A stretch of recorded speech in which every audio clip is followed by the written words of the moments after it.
All right, everybody, welcome to the DealGen podcast, where we talk to investors, entrepreneurs, and business titans about a wide range of topics and experiences. The DealGen podcast is brought to you by DealGen Partners. DealGen Partners is the leading deal origination service on the market for private equity buyers. DealGen Partners combines their M&A and private equity experience with a proprietary method of multi-channel marketing services that they call the Bird Dog. This unique recipe generates transaction-ready deals at an unmatched pace and increases a private equity fund's chances of closing a deal by up to 10x. Reach out to DealGen Partners before you begin searching for your next investment. All right, everybody, welcome back to the DealGen podcast. I'm Joe Zanke, your host. Today, I have my guest, Eric Rozenberg, on the show. Eric has become a friend of the DealGen team, and he is in the process of building out his own private equity business. So he's, planning on purchasing a number of different companies over the next few years in, running a true private equity fund with the team that he's built. So we dive into all sorts of things, his background coming from a large tech company that ended up, having a little bit of an exit event, at least he did personally, into getting into what he's doing today, and all the different things that he had to think about before he even made his first acquisition.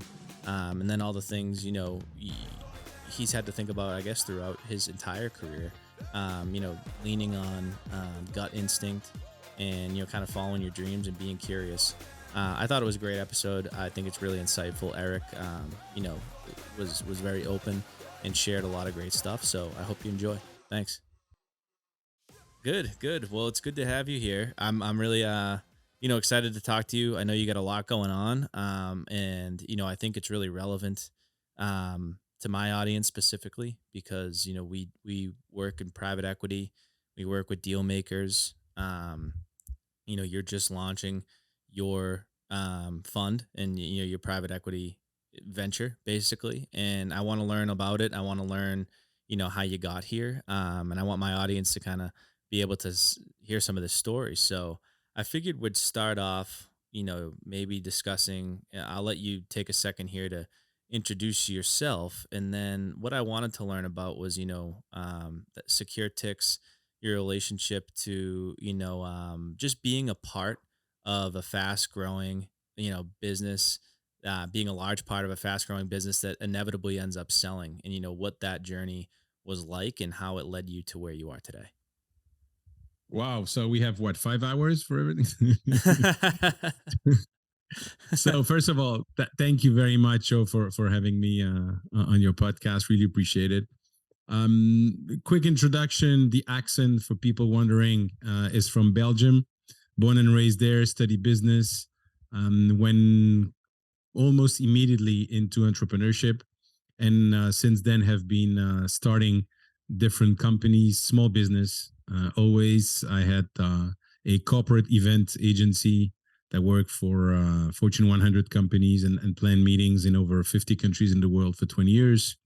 And 10 years ago, we moved to the US with my family, did some consulting, and had the great pleasure of opening the US and Latin America for a SaaS company, for CQTix, which is the leading ticketing platform. But it's a white label, so few people know about it. But you have like major customer, the largest events in soccer in the world are managed by the platform, museum, stadium, performing arts center, and many other using that platform. So basically, was looking at the US market, looking at what need to be adapted. I'll give you a quick example. It sounds obvious, but it's not.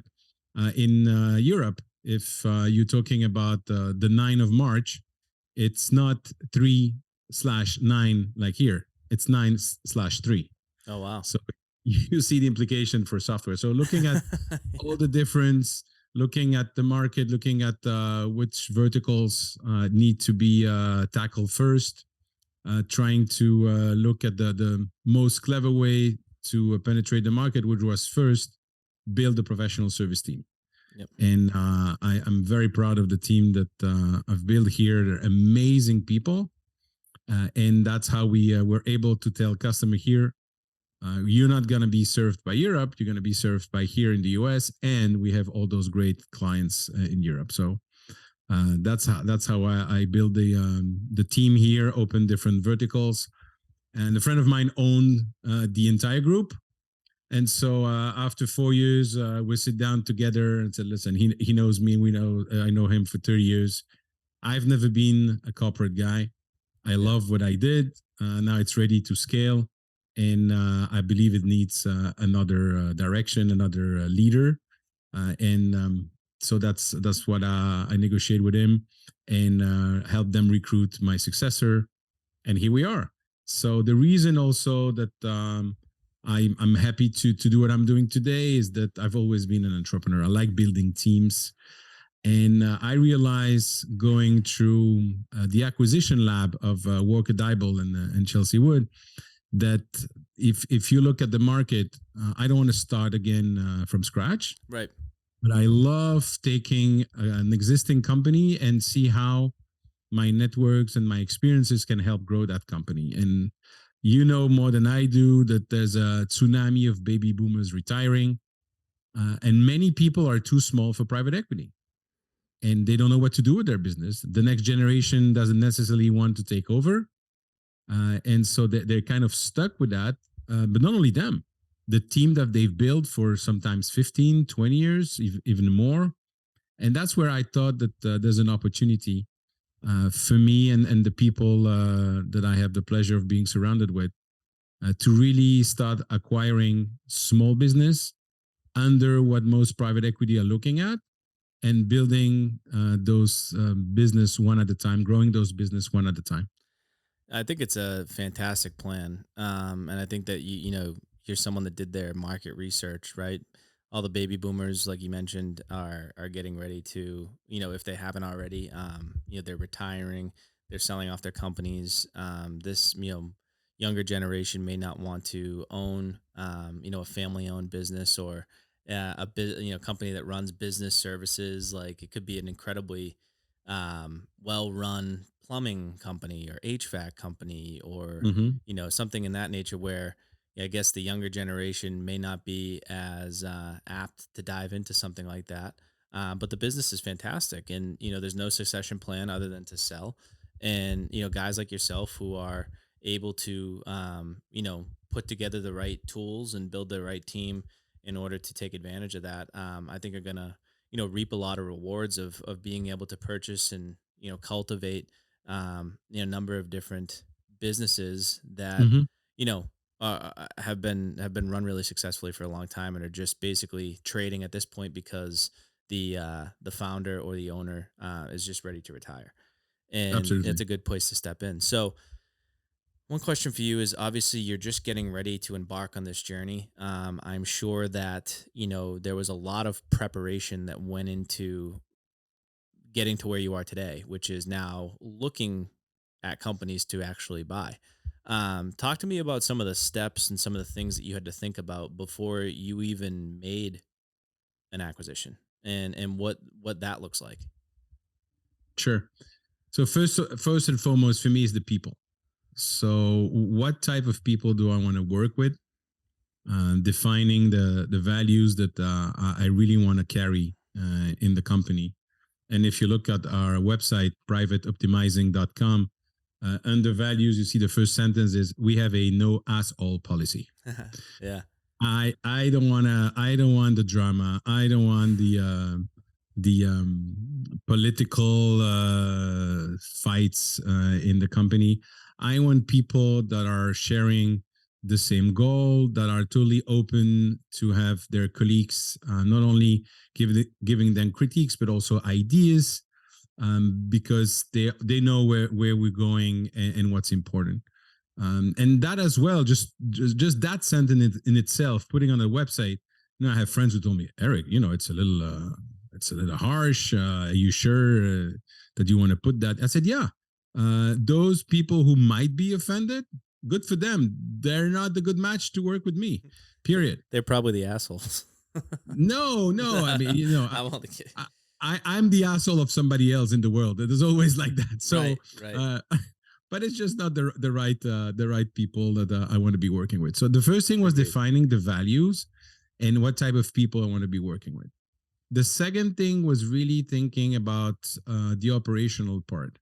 So, I'm with EO, and there's always those two books. One is Scaling Up for Vern Arnish. The other one is Traction from Gino Wickman.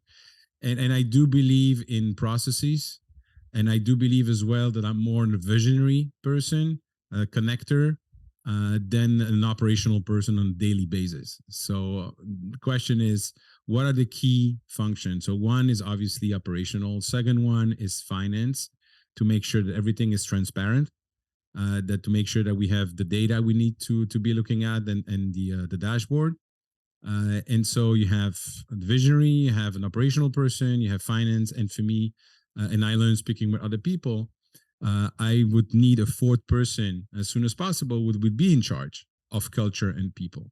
Mm-hmm. And on that note, I thought that I was the one in charge of it. And yes, I'm the one initiating it, if you want, the culture. But if I cannot do everything, so it's so important that you need somebody specific to deal with that. So on one hand, what was the ideal structure that I wanted to have, the type of function I wanted to have, and the type of processes that I wanted to work, including for recruiting people and everything. And on the other hand, I've always believed that if you're the smartest person in the room, you're in the wrong room. And I've surrounded myself with an amazing group of friends that are advisors. And again, if you go on privateoptimizing.com, you will see under about and under myself and the information who are those people. And they have experience that I don't have. Mm-hmm. They have bought many business over the last 15 years. They've been working in private equity. They have been working in large corporation. So everything that I don't have, that I believe it's important to have, because I know myself, I'm very enthusiastic. And then it's good to have friends who want good for you and would say, hold on, have you thought about this? What about that?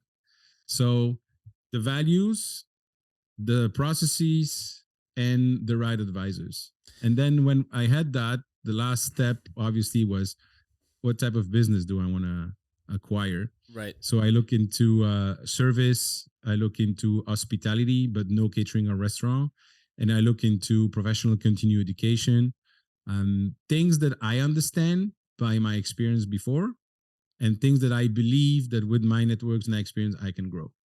And now the last step, if you want, is reaching out. That's how we get in touch together.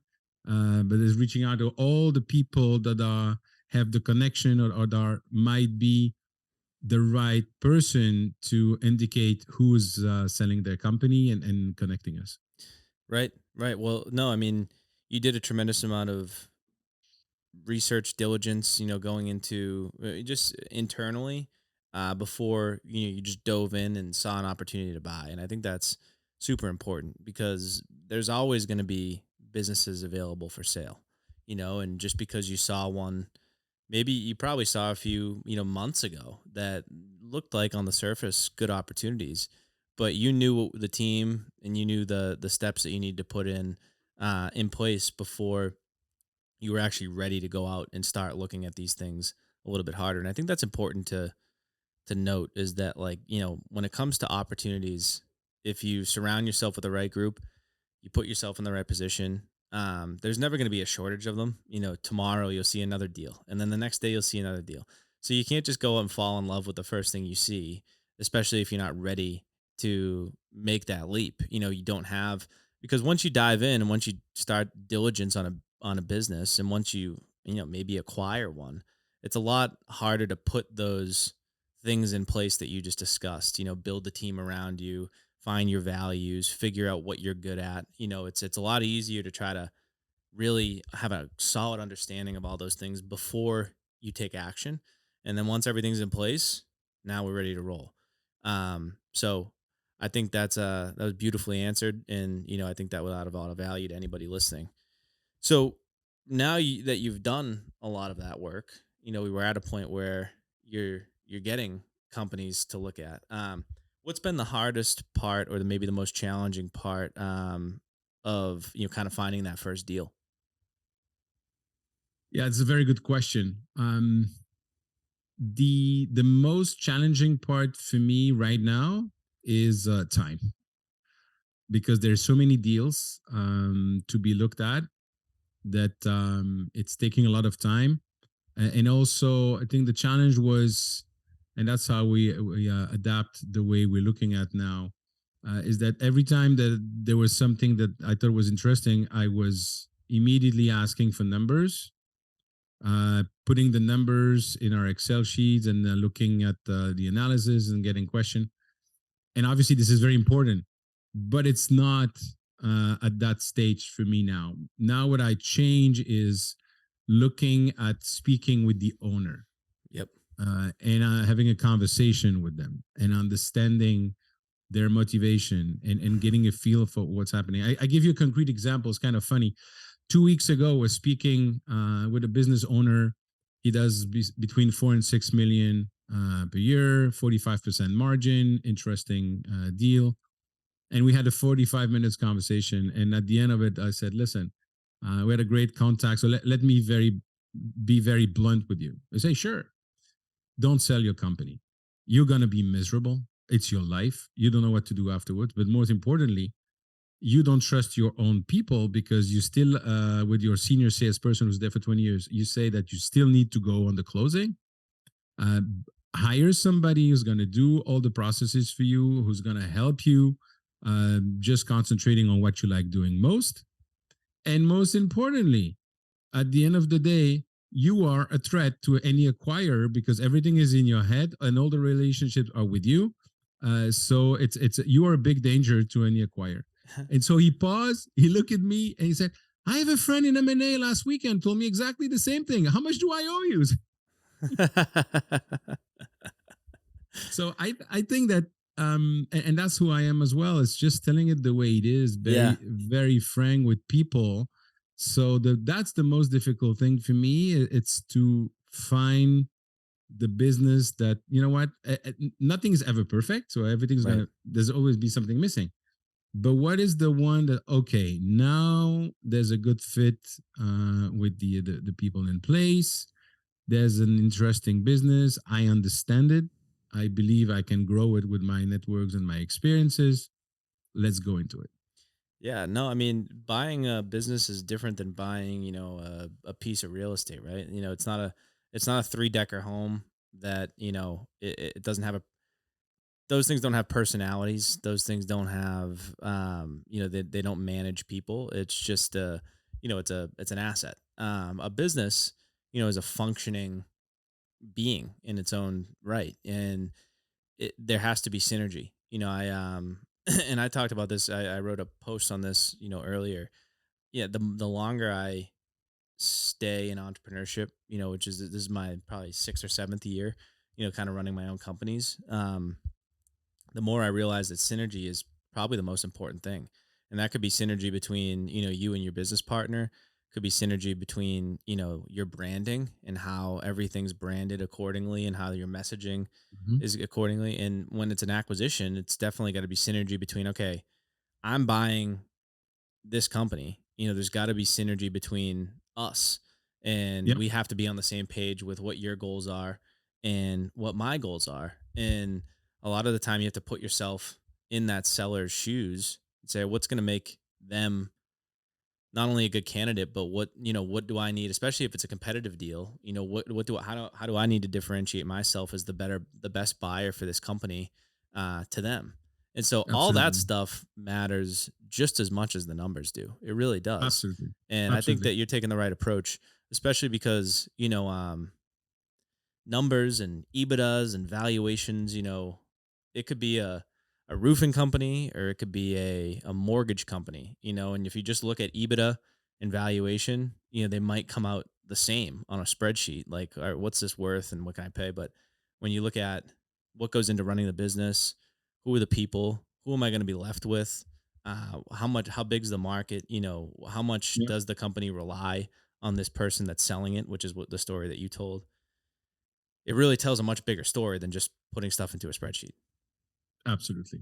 And to your point, I think more than ever, I'm totally convinced that those who are able to manage team, to be fair, tough and fair, but really building teams and making sure that people understand that you have their back, that you're there to support. And really, the servant leadership concept that we've been talking for years, I believe that today more than ever, it is essential and is what's going to make a huge difference in running businesses, especially with the hybrid model, with people staying few days at home, Mm, with mm, people wanted to change companies every 2 or 3 years. If you want to keep people long term, you need to build a culture so that people are willing to come. The best example that comes to my mind is what Jesse called it with the Savannah bananas. yeah. He has, I don't know, he told me, I have been on my podcast, The Business of Meetings. I believe, if I'm not wrong, that he has 3,000 people on the bench waiting to work for the group That's because of the incredible. culture that they've developed. Yeah. I mean, that what a leader that guy is. It's amazing. Yeah, Really is cool. No, I mean, it's a really good point, and I'm glad we were able to touch on that. And I agree. I agree with you, and especially when it's so easy to do a first call with this, face to face with anybody right now, where you can hop on, you can talk face to face, you can ask them questions, you can get to learn about who they are and what they are. That's a lot easier of a way to decipher, through opportunities, I think, than maybe what you were doing at the beginning. And that's a good learning lesson for anybody else who's out there, looking to buy companies, is that get to know the person that's selling and why, and what happens if they do pretty quickly. absolutely. So you mentioned that you do a podcast. Why? Why do you do a show? What's the purpose of that? Oh, first it was it's a passion project. Got it. I'm in the generation in Belgium that was with the pirates radio. So having a radio on the FM waves was illegal, and so they would broadcast, and then the anchor would say, "Oh, I hear the police coming down the building. They're gonna seize our material. We'll start broadcasting again in a few hours. Stay with us." That was that time. I was very close with some of the people in the radio. Always wanted to have a talk show. I love doing what you're doing, and have a conversation with people, Yep. trying to get to know them and bringing value to the listeners. And I thought that podcast was the closest thing to that. And so 3 years ago, I decided that in the summer of 2020, I was going to launch a podcast. I went to Podfest that my friend Chris Krimitsos is organizing. I met different people. I knew exactly like I'm doing now. So I put the team together and who I was going to work with, what would be the process, because I just want to focus on the interview and nothing else. And then in March 2020, unfortunately, my father passed away. And 2 3 weeks later, I reached out to that team and said, "Listen, I need to have my mind busy with something. So why don't we launch the podcast in April instead of in the summer?" And they were like, "Okay." Uh, And since then, I've been producing one episode every Tuesday. It's called The Business of Meetings. It's mainly for people in the meetings and event industry, but more specifically for business owners and entrepreneurs. And I have a blast. So why I'm doing this now? Because I love connecting with people. Because I believe it's also good for me to remain present in the mind of people. And you never know what's going to happen. Well, one of the opportunity that came in this week is because somebody listened to one of the episodes. So you never know. I couldn't agree more with you, man. And that's a beautiful story, and it's I mean, it, it's one of those things where when I dove into it, it was probably the same time. Like March, April of 2020 was the first time I started doing shows, and this is my second podcast. So I actually did up, like 100 plus episodes with a different podcast when I owned my other business, and I started doing it. I didn't really know what was going to come of it. I thought it was just like, all right, I'll make some content and put some stuff out on LinkedIn, and it'll be good. And then I realized, how much value not only can it add to potentially your business, right? You get to go meet a lot of people, and if you target who you want to have on the show the right way, you get to meet some really influential people that maybe are doing what you want to do or doing what you're trying to do, and you could do business together. But you also just get to have like very genuine conversations with with folks that, you're not going to do that on a sales call. How often are you going to do that, the first time you meet somebody outside of a podcast, but Exactly. in this world, you get to meet somebody face to face, and then 5 seconds later, you get to start talking about them peeling off the layers of the onion and really getting deep. And it's cool. And I've had a lot of really great conversations. I've met a lot of really amazing people, and people that not only have done business with, but I met a woman who, um, she's more of like a life coach, business coach, life coach. And when I was in the process of exiting my first company, I ended up kind of working with her to, um, I met her on the show. We never knew each other. She doesn't even live anywhere near me, and we met on the show, and she, kind of helped me and guided me through that first transaction, and made me feel comfortable about, hey, this is what you want to do, and this is what you should do. And it's just beautiful. And I never would Absolutely. have met a person like that outside of, if I didn't start doing this. So I completely agree with you on the reason why to do it. And I keep doing it even today just because of those same things, right? You get to know people a little bit more.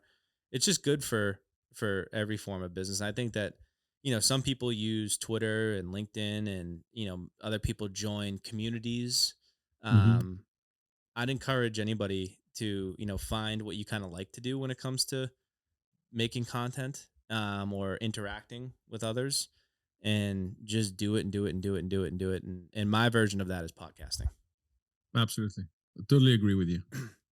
So I got a couple, kind of more outside the box questions.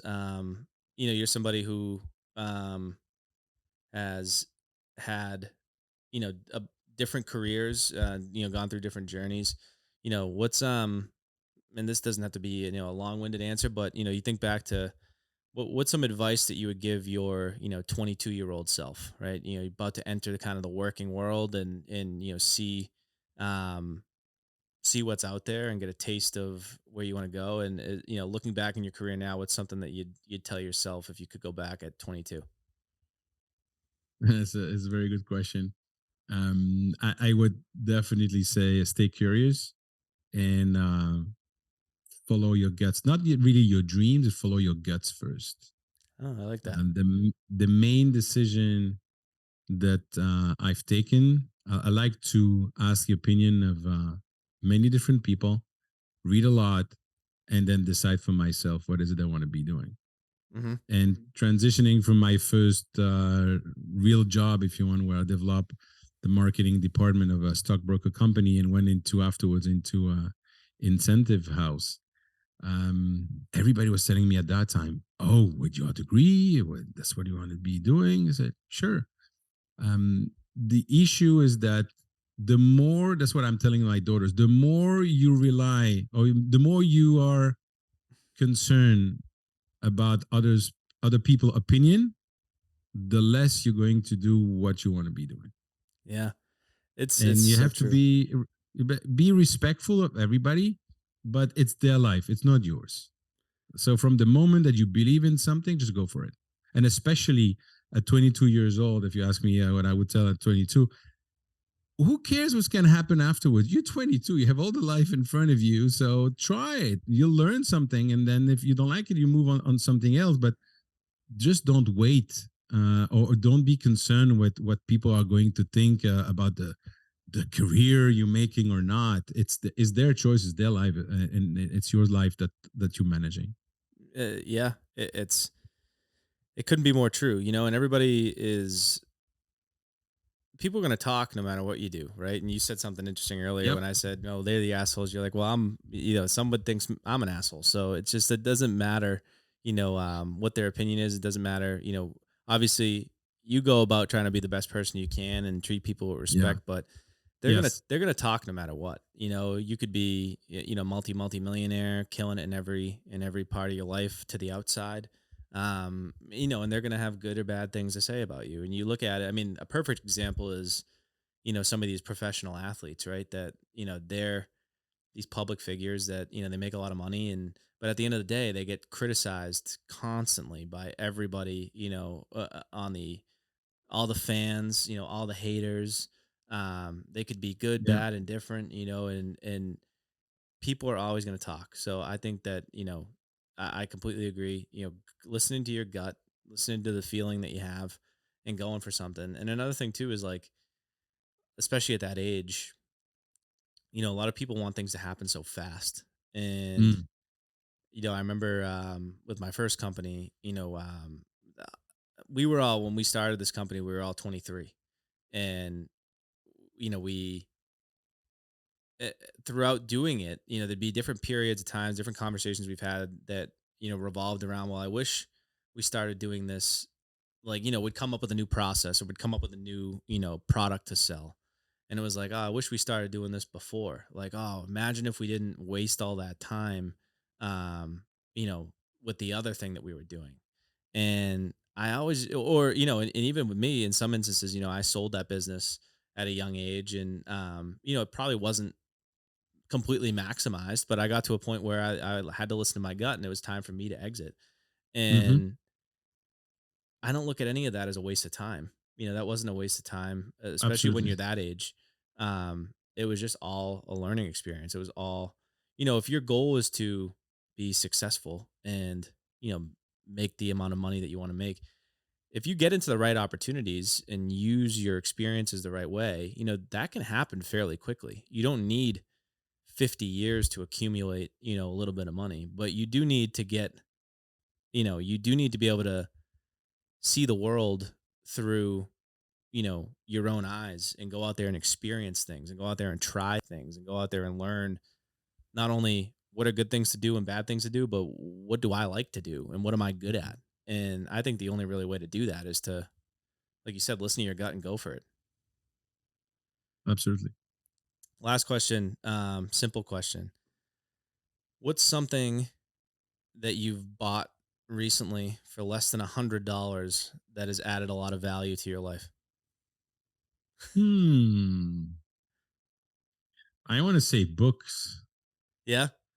because I'm reading a lot, and the two last one I've read. One is "Buy Back Your Time" from Dan Martell. The thing is, it brings a lot of good insights on how to be even more productive and focus on what you do best. And "The Coaching Habit" from Michael Bungestanier, who's absolutely amazing, and 7 questions to ask um, that you can apply in your professional or private life. And Nice. yeah, books it's definitely I love reading. So Good. Good. No, I mean, yeah, books. It's interesting too. Nowadays, you can get them in all shapes and sizes. You can get the physical hardcover or soft cover. You can yeah, get the audio book. You can buy it on a Kindle. But typically, $100 can go a long way when it comes to books too. So that's a good answer. That's a good answer. Well, look, thank you. Eric, I really appreciate you coming on here and sharing your story, and genuine insightfulness, and answering my questions. Thank And you very much for it's been a inviting me. pleasure. And if people want to learn more about what you're doing right now, or they want to listen to your podcast, how can they do that? So thanks for asking that. So they can connect with me on LinkedIn. It's Eric with a C and Rozenberg, Rozenberg. The podcast is called The Business of Meetings. It's on every podcast platform. And if they want to look at doing business with me and selling me their business, besides going with you, of course, it's privateoptimizing.com. And my email is eric at privateoptimizing.com. Beautiful. Well, thank you so much, my friend. Really, really appreciate you coming on. Thank you, Joe. Bye bye. Thanks.